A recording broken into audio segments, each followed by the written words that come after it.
Hello, I'm Mark Bassingthwaite, the Risk Manager with ALPS. Welcome to ALPS in Brief, the podcast that comes to you from the historic Florence Building in beautiful downtown Missoula, Montana.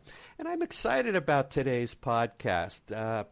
I have someone that some other folks at ALPS had the pleasure of meeting in person and were so impressed. They said, Mark, we've got to reach out and have some discussions here for the podcast, and I absolutely agree. Today I have with me Katie Mazurek. And I believe, Katie, you're practicing in Bozeman. Is that correct? Yes, I practice in Bozeman, and we have offices in Helena as well. Okay, very good. When I first sort of reached out and looked a little bit about what you do and who you are, I was struck by the name of your law firm. Well, actually, before we get to that, let's take just a few moments. And can you share a little bit about yourself to our listeners? What do you feel is important that they know about you? Well, thank you so much for having me today. I'm really excited to be able to talk with you. I think one of the things that's really important for people to understand about me is that I am a person who really understands pain. And I've been through, some significant things, including my parents' divorce when I was 15, a cancer diagnosis when I was 33, when I had 2 kids, and right actually when I started Element. And so my whole kind of purpose in life is to help people through their suffering. And so that's probably what I'd want people to understand the most, because I know that interfacing with a lawyer can be really scary and really overwhelming and really foreign. And I would hope that if people can see me as just another human, yes, who understands what they're going through, that makes them feel a lot more comfortable and normalizes their pain a little bit. And may I ask you, I know that at least the bulk of what you do, if I'm understanding correctly, is divorce work. But are there other practice areas, or are you exclusively in the divorce space? We're primarily in the family law space, Okay. so divorce, custody, parenting. Right. We obviously help if our clients come to us and they're comfortable with us and they want us to help with a business or something like that, some minor estate planning. We do those things as well. Okay, very good. And again, I was struck about the name of your group, Element Law Group. I suspect there's a story here. I'd love to hear it. So Element came about when I created the firm. I wanted our clients to have a very different experience than the typical, and what I felt at the time was pretty antiquated, lawyer, court, law-centric law firm experience. I wanted this to be really based on the family and the individual. And so the term element came from the idea that we're all made of the same basic things. So on an elemental level, who are we? Well, we're people who need love and care and support and guidance. And so the name Element came out, and I think it identifies or signifies who we are pretty well. I love that. I mean, that really speaks to me too. That is just very cool. I think that's thank awesome. you. Can we take a moment?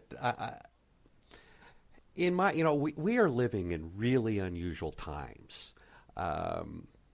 There's discussions in terms of COVID and all that's happening geopolitically all over the world here. In other words, it's not just COVID, but 2020 is a crazy time. And there are some descriptions of looking at this as sort of we're entering a new normal. And I'm not one that buys into that. I think what we are going through is a period of rapid change, dramatic change, but change is always present. But we are in a crazy time where change is just, wow. When I think about the divorce space, the family law space, are you finding that these times, is that changing? Are the needs of your clients, how would you describe what's happening from your perspective? Sadly, there's been a big uptick in our business. And we've all talked a lot about what the causes and the factors would be that have caused this real surge. And to the best of our guessing, we think it's the stress and the uncertainty and Yeah. Yeah. the fear, and it's just kind of in a weak scenario, in a weak relationship, it's created the pressure point that's broken the system. Um, but interestingly, it's also, I think, a bigger conversation about what's happened to the practice of law with this COVID and having to adapt. And I think it's in some ways can be looked at as a really exciting time because it's forcing the law and practitioners to come into the modern Yes. era as far as how we're practicing and how we're interfacing with each other. And that's something that Element has been pushing for a long time, is to say, look, there's all these technological pieces that can make our lives easier and should make our lives easier. And I'm kind of excited to see that happening on the larger scale. Can we? I know you have written a book, and I believe it's called "Divorce Better Together," and you co-authored this. Is this with your partner? This is with a former client of mine. Oh, really? Mm-hmm. Wow. Rob How did this Irizarry. come about? Well, Rob started as a client in the collaborative process. And for Okay. people who are the uninitiated, the collaborative process is a team approach to a divorce. We use two lawyers, a neutral mental health person, and a neutral financial person. And that creates a professional team that helps a married couple divorce in a more amicable, fully supported way. So Rob was my client in a collaborative setting. And unfortunately, he says he was my first failure. He and his wife fell out of the collaborative process pretty early on. And so he was pushed into the litigation path. And his experience there and mirrors my experience with the compare, contrast the litigation world with the collaborative world. And he felt very passionately about the importance of collaborative and the value of collaborative. And he and I struck up a friendship and have been very close friends ever since. And he wants to change the world like I do. And so we co-authored this book. And how does is the book somewhat of a description of how you practice in your space? Is it a guidebook of where you'd like to see the law go? I mean, can you fill me in a little bit more about? Sure. It's a very short, easy read, and the intent is just to get collaborative in the minds of people who are starting to contemplate which divorce process is right for them.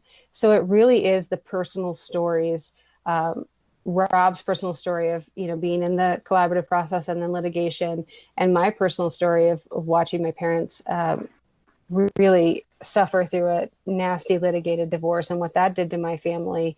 And then now as a practitioner practicing collaborative. So it's really, it does explain the process. It's definitely informational, but it's also meant to connect with the reader on that kind of emotional journey and experience of divorce. Mm-hmm, mm-hmm. Do you find, I like what you were talking about in terms of looking at COVID and seeing this in so many ways as an opportunity. How are you finding, for instance, courts are closed, and Mm-hmm. that is this an opportunity to really accelerate the collaborative process? Are you able to do more of this? I mean, can we sort of flesh out what's happening? Oh, sure. I think the collaborative process is always going to, it's so flexible and it can adapt to whatever situation that we need. And what we have found is really interesting is that the collaborative sessions that are held through Zoom or whatever Mm-hmm. video conferencing platform, they're really great because there's these side channels and things that the practitioners can type to each other privately. I can type to my client privately. And so I wouldn't say that necessarily in terms of volume or anything. We still have the access that we need on the litigation front to the courts, but it certainly is the whole drive of collaborative is to put the divorce process in the family's hands. And certainly these times are a call to action for families to really embrace that opportunity where it exists. Yeah, yeah. Do you find, I can appreciate, and I need to go pick up your book. And by the way, I believe it's available just if others are interested. It's on Amazon. Oh, on Amazon. Yes. Amazon. Mm-hmm. And I just want to be clear for everybody, Divorce Better Together. And it's by Katie Mazurek. And I'm sorry, the name of your co-author Rob again? Irizarry. Rob Irizarry. So, folks, I just let you know it's out there. Do you find... I'll go back and say, my wife and I were both second marriages, so we've been through the process. My wife's divorce was a litigated divorce that went all the way to the state Supreme Court, and it was just one of these crazy, horrible kinds of things, Mine was more of a, we didn't use the collaborative process, but we did sit down between the two of us and really work through most of the issues, and honestly just had one lawyer between the two of us be mostly a scrivener and point out, after we stayed in the ethical bounds, put it that way, say the lawyer that assisted us. And I think we divorced well. I would say post-divorce, there were some issues that I think a collaborative process might have helped us avoid. But I share all that because what I'm curious about is part of what you're trying to accomplish with the book. I guess, are you writing to lawyers or you're writing to people? You see where I'm going? Sure. Is the challenge here to create awareness and appreciation of the collaborative process to the clients? Are we trying to sell this process? We're trying to educate people, families really, so parents and married couples, that this process is available, and that this process is available, at any point in your journey. So like in your case, did you have children? Yes. Mm-hmm. Okay. And is maybe, Both of I us don't did. mean to pry, but no, it's fine. So it could be, we see people who have gone through the litigated process and then they have these children whose needs inevitably change and the dynamic inevitably changes. And we have new parties coming on as significant others and things like that. And so they can adopt the collaborative process after a divorce and just get the support they need around some of these bigger decisions or even smaller decisions. But really what it comes down to, and I think most relationships come down to this, is communication. Yeah. And so you have a team that can help facilitate and model healthy communication. And then also give you good information to make better decisions. Do you find most people, when they have an opportunity to learn a bit about this process and what you were doing, are they pretty receptive? Are you pretty successful at moving people in this direction? Are you finding some resistance to it? I guess, does it work better for some and not others? So the collaborative process was started in Minnesota about 28, 29 years ago. In 2013, two practitioners, myself included, went to Arizona to get trained in this. Yes. And since then, we've cultivated the collaborative community here in Montana, and now there's collaborative practitioners all over the state. And what I've noticed since bringing it here way back in 2013 is that collaborative is the answer that clients were already looking for but didn't know existed. Okay. So, and to further answer your question, absolutely, there are people that are better suited for collaborative cases than others. But it's I don't want to kind of perpetuate a misconception, which is that couples who are high conflict, or when there's difficult issues in a case, that they're not appropriate for collaborative somehow. That's been proven false repeatedly. Really what it comes down to, in my experience, is the strength and experience level of the team that is helping the family get through this. So it seems, what I'm hearing is, part of what's going on here and part of your interest initially, it's the collaborative process is going to be less painful, more positive, better outcomes. So, you started you want to try to help people through pain, and a divorce process is certainly a painful process. That's I've never seen a situation that was just roses all the way through. Do you find, as a practitioner, using this process, comparing yourself to the traditional divorce lawyer that does a lot of litigation, is there a wellness component to this? Would you encourage other lawyers?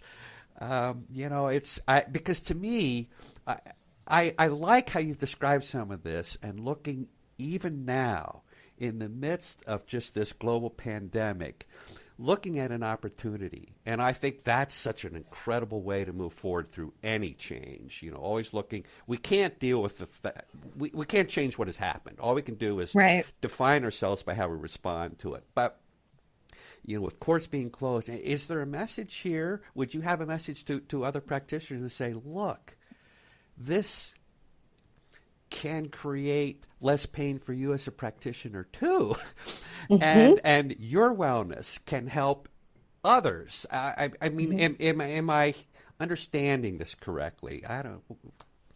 Well, I think so. I mean, I struggled a lot when I started with litigating family law cases because, what's a win in a family law case? Yes. Is it a dollar award? Is it more time with the child? I mean, it's really kind of almost a perverse concept to think about if when you're talking about human life. And so I really struggled with, like, what am I doing here? What value am I bringing? What is the long-term outcome for these families when I've just put on this testimony that's just biting and terrible towards another party? This is what we have to do, or feel what we have to do.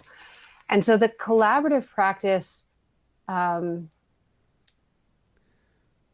is the hardest work I've ever done, but it is far and away the best I've ever felt about something that I'm putting forward in the world. When you go to these conferences, you see mostly practitioners in their 50s and 60s.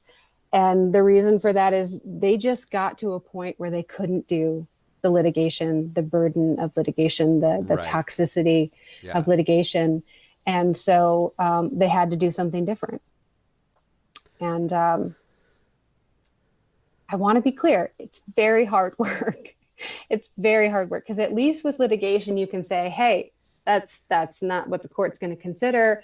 We're not going to talk about that. I'm sorry that happened to you, and kind of, have the appropriate amount of empathy, but move the case forward, because you're working within that strict legal lens. Exactly. And the collaborative process, it's the law is just a framework, and what the family builds within that is completely up to them. And so the analogy I use is, look, the law, the framework is going to say you need to build a car, and that car has to have 4 wheels, an engine, and a steering wheel. And whether you build a Porsche or a dump truck, that's up to you. Mm-hmm. And so that kind of freedom, for us practitioners who are used to being in these like really tight roles, that can be really uncomfortable for us. And that's why we have a team. And so what drives the you say this is the hardest you've ever worked. It seems that it's clear. Just the audience is just listening, but we're viewing each other here, and you're very passionate about this, and very. It seems to be very fulfilling to you, very important. Mm-hmm. But what is the challenge here? Why is this so hard? Is it trying to keep people invested in the process? Is it the emotions of all that's going on? Is it crazy tangential issues that the traditional path isn't necessarily going to deal with? I mean, why is this such a challenge? And challenge doesn't have to be a bad thing. I mean, this is what I'm trying to get across to our listeners here. But why is this so hard?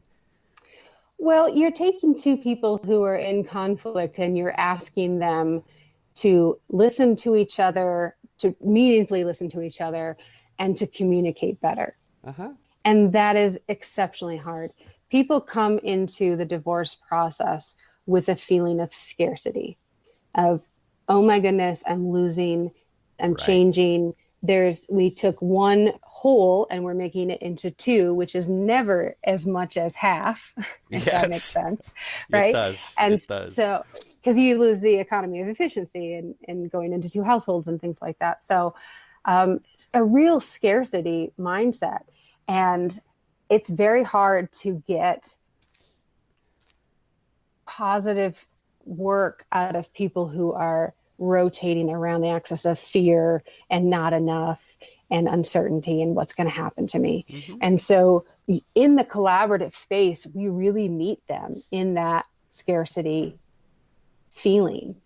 Whereas in a litigation setting, I can just say, I know that thing happened to you and I'm so sorry, but that's not on the view or the horizon for the court.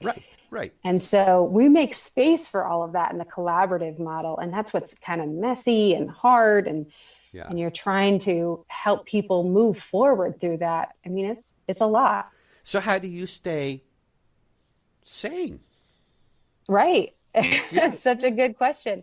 Well, we lean on the mental health professional quite a bit and who helps us understand, like, okay, this is in your box and this isn't. I guess part of the really hard thing about collaborative is that I feel like I'm invested in the family in a much different way than I am in litigation, just by virtue of the differences in the process. And so, I guess I'm still working on that. I'm still with every single case, it's different, and I'm still figuring it out. Mm-hmm. But it's always been worth the effort. The outcomes are really incredible. Yeah. I want to be very respectful of your time here and appreciate the chat we've had. I don't mean to put you on the spot, and I think you're up for this. We have obviously the listening base here are all legal professionals. I'd ask for two comments maybe in terms of closing comments. One would be, what would you have to say to encourage lawyers that are more focused on the traditional litigated model? What would you say to them? Say, be open to this. Why should they move in this direction, at least at times? And then the other piece, or the second half, this would be, there are lots of lawyers, because not all clients are going to want to do this at all, still need to stay in the litigated space. Are there learnings or takeaways from your experience in the collaborative space that might be beneficial to help, if you jump back into the litigated space? So, and any other closing comment you'd have, but sure. I'd love to hear your thoughts on those two sides. The most important lesson that I've learned about working alongside the traditional litigated attorney is to have a relationship and try to have an understanding between the two very different practices. So my first part of that would be an invitation that if you're a litigator and you're listening to this and you're thinking, oh, that is never something I would do, that's fine. The world absolutely needs really strong litigators who are Yes, responsible in absolutely. handling families. But also, let's go to coffee and let's talk about what I do so that we can complement one another. Um, but for the practitioners who are thinking about, who see litigation, the issues with litigation, and maybe have some heartache of their own about how they're practicing, the collaborative door is always open, and you can get trained relatively inexpensively and join a practice group and try it out. And maybe it's for you, maybe it's not, but it's still a great way. You're going to get some clues, you're going to get some really great information. It's going to challenge your worldview, which kind of goes to your second point, which is, we address these family law cases in a very lawyer centric, law centric Yeah, way. yeah. And what I've really learned is, one, active listening. I've learned to ask more questions and dive deeper into the answers. And I am shocked at how much more I've learned, and repeatedly have used that skill in my litigation practice, because the last thing any of us wants is to get up in front of a judge and be in the middle of a hearing or a trial and get caught flat-footed. Hmm. And when we make that investment in time and energy into our clients, I think it yields a better outcome and a better experience for them overall. So I would say that that's kind of the complement between the two worlds. And I don't see them as completely divergent and separate and Yeah. apart. I see them as working together, Hmm. and kind of the left hand and the right hand. Yeah, yeah, I love that. And your comment of active listening really strikes a chord with me. I think at times it's too easy, regardless of what sandbox we're in as lawyers in terms of practice, just to, this is how it's always been done. We think we know what's right. We think we understand what people want. There's a lot of assumptions. When I was practicing, I was involved in a situation where I really thought it was all about the money. We had to get the most amount of money. And when I finally learned, it had nothing to do with the money at all because I Mm, wasn't listening. mm-hmm. The matter resolved very, very quickly, and it was a great outcome for everybody involved. So I simply want to underscore that, and thank you for saying it. That's put aside at times some of our assumptions and really take the time to understand and listen. What is the need of the client? Mm-hmm. And what we are here, we are in someone else's employ. Right? And We're I of think service. we of exactly, and thank you for that. That sums it up perfectly. And we are in service of others, and we can't forget that. We need to be an advocate at times, and sometimes, in the litigation space, very, very strong advocates.